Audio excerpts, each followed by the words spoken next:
In this episode of We Fight How We Train, we're going to be taking a look at Canelo Alvarez's striking routine on the aqua bag, and we're going to be taking a look at some of the good things and some of the bad things and kind of discussing them. And we're going to be talking about the importance of having a striking routine as well. Not just boxing the bag and practicing your boxing, but actively taking some time to practice just throwing hard punches at the bag. Now, it's not just about throwing hard punches. In the beginning, it is. In the beginning, you're going to be throwing just hard punches to get into a rhythm and getting to used to catching the weight and finding the weight of the bag.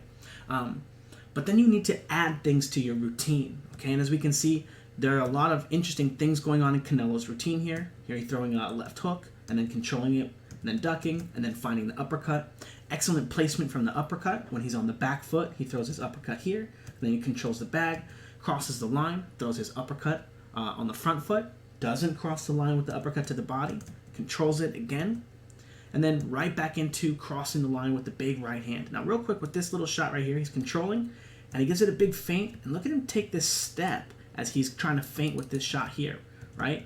Opening up more space, crossing the line, and taking a big pendulum step. Now, this here is one of the things that Caleb Plant was timing when Canelo would cross the line against him. This is one of the reasons why Canelo wasn't throwing very many right hands. Just like I predicted and talked about before the fight, Caleb Plant's always in a position to wait for the right hand. Now, while Canelo did land some, Canelo had much more success with the left hook.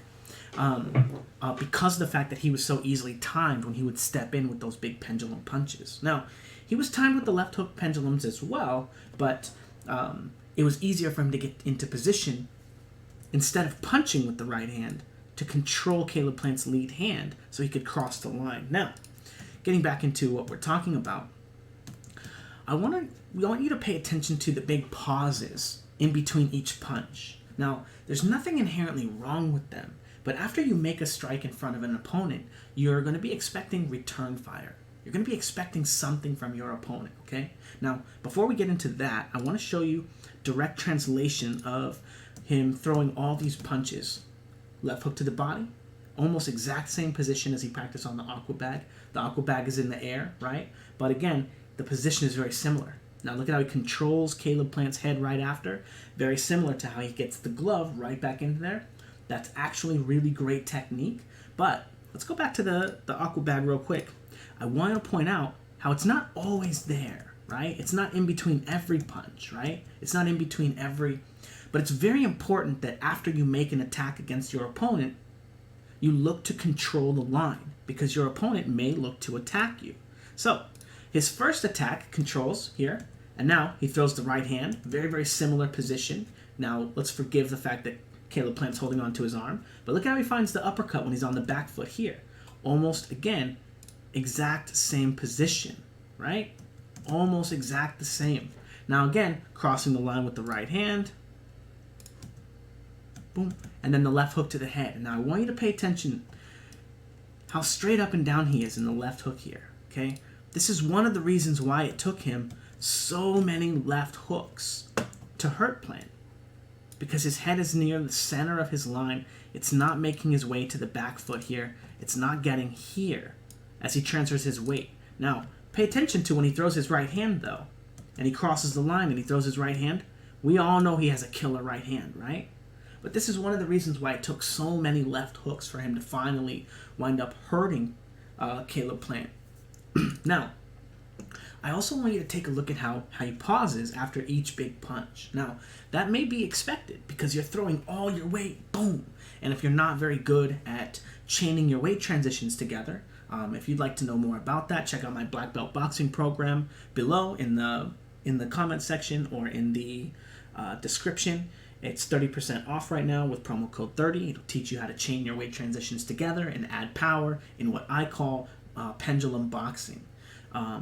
It's kind of the crux of a lot of what Canelo's looking to do. So if you'd like to learn to throw punches with power like Canelo, check out the reviews. It's excellent. So anyway, there are more things going on in the fight than just throwing power punches. It's much quicker, as we saw with Caleb Plant, to control the line with what I call arm punches, or I call Wing Chun punches, right? They're punches, they're very quick, they get to the line. They are a form of boxing, right? A form of punching, right? Think when Manny Pacquiao throws a lot of straight punches. They're not necessarily super hard punches until he sits down on that one shot, right? Until he gets you with that one hard one at the end. And that's very, very common. Some people use those motions to feint. Some people use them to probe. Some people use them to block. Some people use them to punch. But the motions are all very similar. And it's important that you have some type of motion like that in your routine. As we see here, Canelo throws that punch and then controls here. And we can see in the moments when he does practice having a moment of control, how it serves him after landing a strike, or even just throwing a strike, as he can look for the line.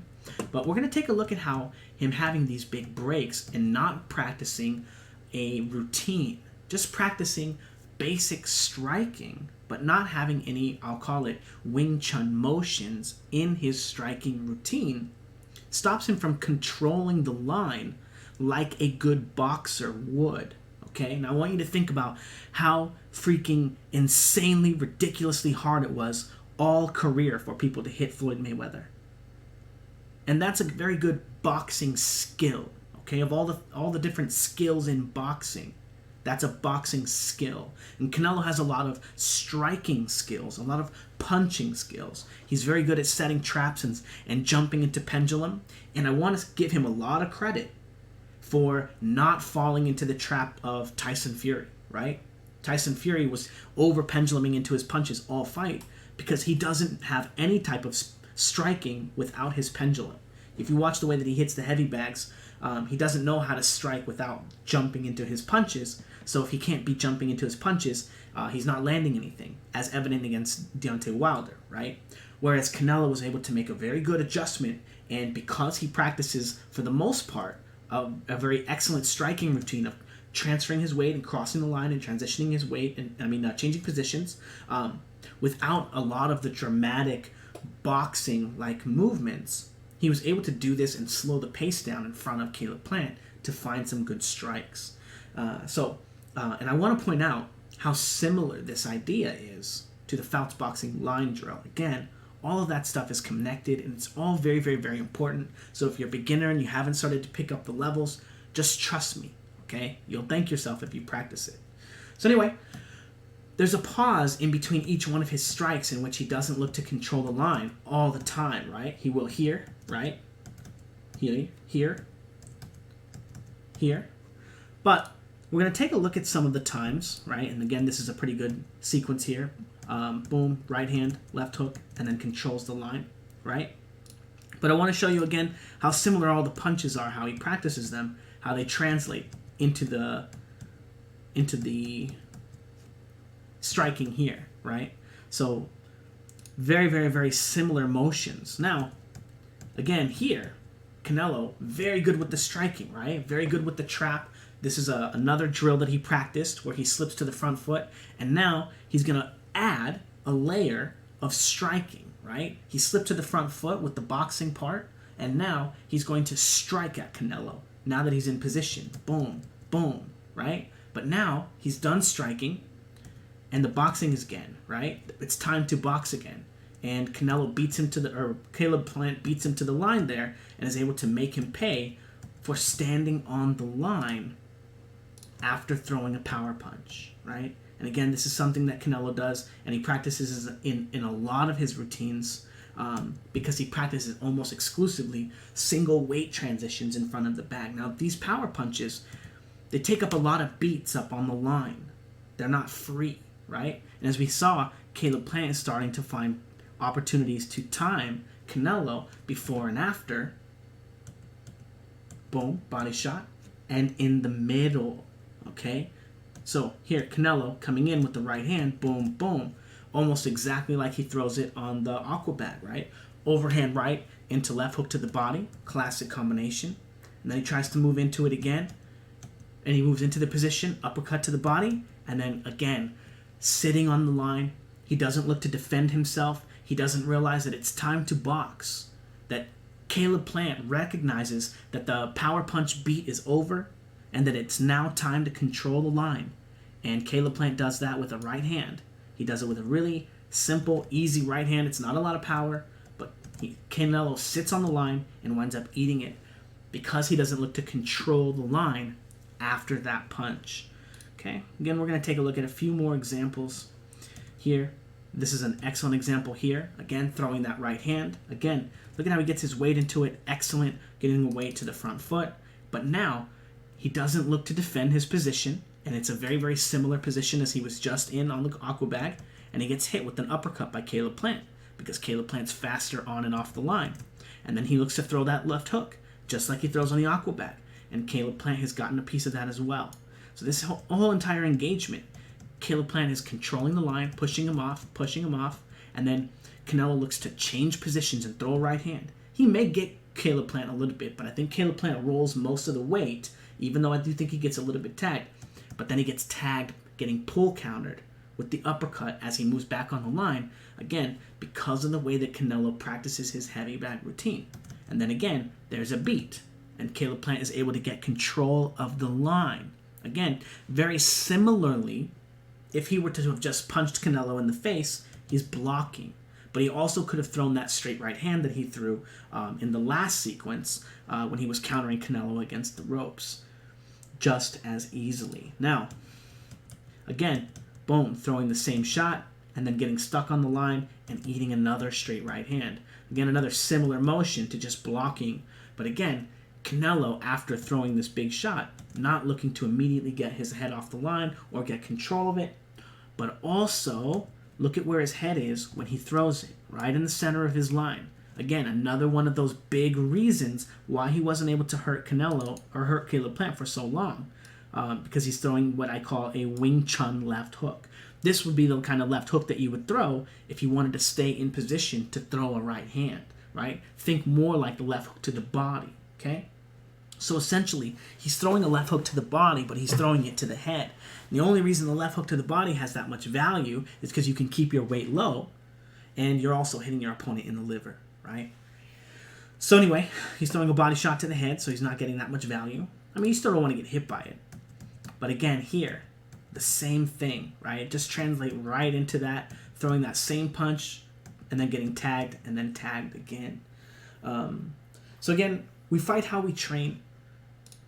And it's really important to understand how our routines and our boxing sequences and the sequences in which we train affect the outcome, right? The product. Because we're going to fight how we train, but how we train is indicative of how we think.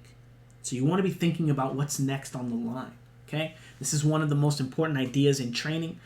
This is one of the reasons why whenever we do a Fouts boxing line drill, no matter what pattern we're doing, we always reset, we always get back. We always get back to the pattern, and we always keep it going. As you can see, most boxing sequences are only 1, 2, or 3 weight transitions. They're usually very, very simple. And the games that you play in boxing, right? The boxing games that you play with your opponent with the feinting and the probing, they're not very long, right? Very, very seldom do they wind up being 4, 5, and 6 weight transitions or feints deep, unless you're doing something wrong. But so we're going to be doing a video on this for improving our combat sequences once I set my gym up. And my gym is actually going to be setting up today. And I'll be setting up my own aqua bag. It's not a huge 50 or 60 pound one like that one. It's only 35 pounds. But that's not what I got it for. But yeah, also I'll be having a speed bag, a double end bag. I've already got a Cobra bag, and it'll probably be a couple weeks until I get my heavy bag. But yeah, all the Vimeo sales and stuff has helped me guys to be able to put this gym together so that I have a place to do my film and do this, but also more importantly to be able to train Theo and teach Theo and have a place to privately give him the the work and the drills and stuff that he needs without having to worry about crappy people at the boxing club getting in my way, telling me I can't hold mitts because I'm an amateur, or stupid crap like that because I stopped letting them watch me, or the UFC gym when those jerk coaches want to get in my way and constantly try to run classes when I'm on the heavy bags because they're assholes. So anyway, You know, no matter how much you pay at these places, they never let you actually just work out there. They're just such dickheads. But anyway, if you guys would like to know more about how to create your first boxing routine, okay, and you want to learn more about creating this kind of stuff, check out the shadowboxing package in the link. It's going to teach you how to step with your punches, how to slide with your punches, how to get the most out of your Fouts boxing line drill. It's going to teach you how to create your first boxing routine. And this routine is not going to be just a routine that you do shadow boxing. This is going to be a routine that you'll be able to take directly to the heavy bag. And you'll be able to start learning how to box and how to fight and how to think about fighting. Okay? It's a ground-up approach, and it'll teach you some very, very, very important ideas and skills. Yeah, so just check out the reviews. They're really, really, really good. Right now, it's 30% off for the holidays, promo code 30. Yeah, it's kind of like a living document. I'll be adding new drills and new things to it as time goes on. But I also just recently added a 1-hour seminar on what you're supposed to be doing when you shadow box, what shadow boxing is, why you're shadow boxing, okay, and all the things that you're trying to achieve, okay. And the way that I teach shadow boxing is in a way that's going to most help you with your speed, your power, your athleticism, your body mechanics, and your IQ. Breaking down boxing in a way that creates it in a very, very, very manageable way, but will also be in line with all the stuff we've been doing with the Fouts boxing line drills already, and teach you how to take what you're doing there and turn it into real boxing routines. So anyway, if you guys are interested, check it out in the description, promo code 30 for 30% off. And yeah, look out for the improving our combat sequences, Canelo Alvarez versus Caleb Plant. Yeah, we're going to be doing some heavy bag work, or some aqua bag work.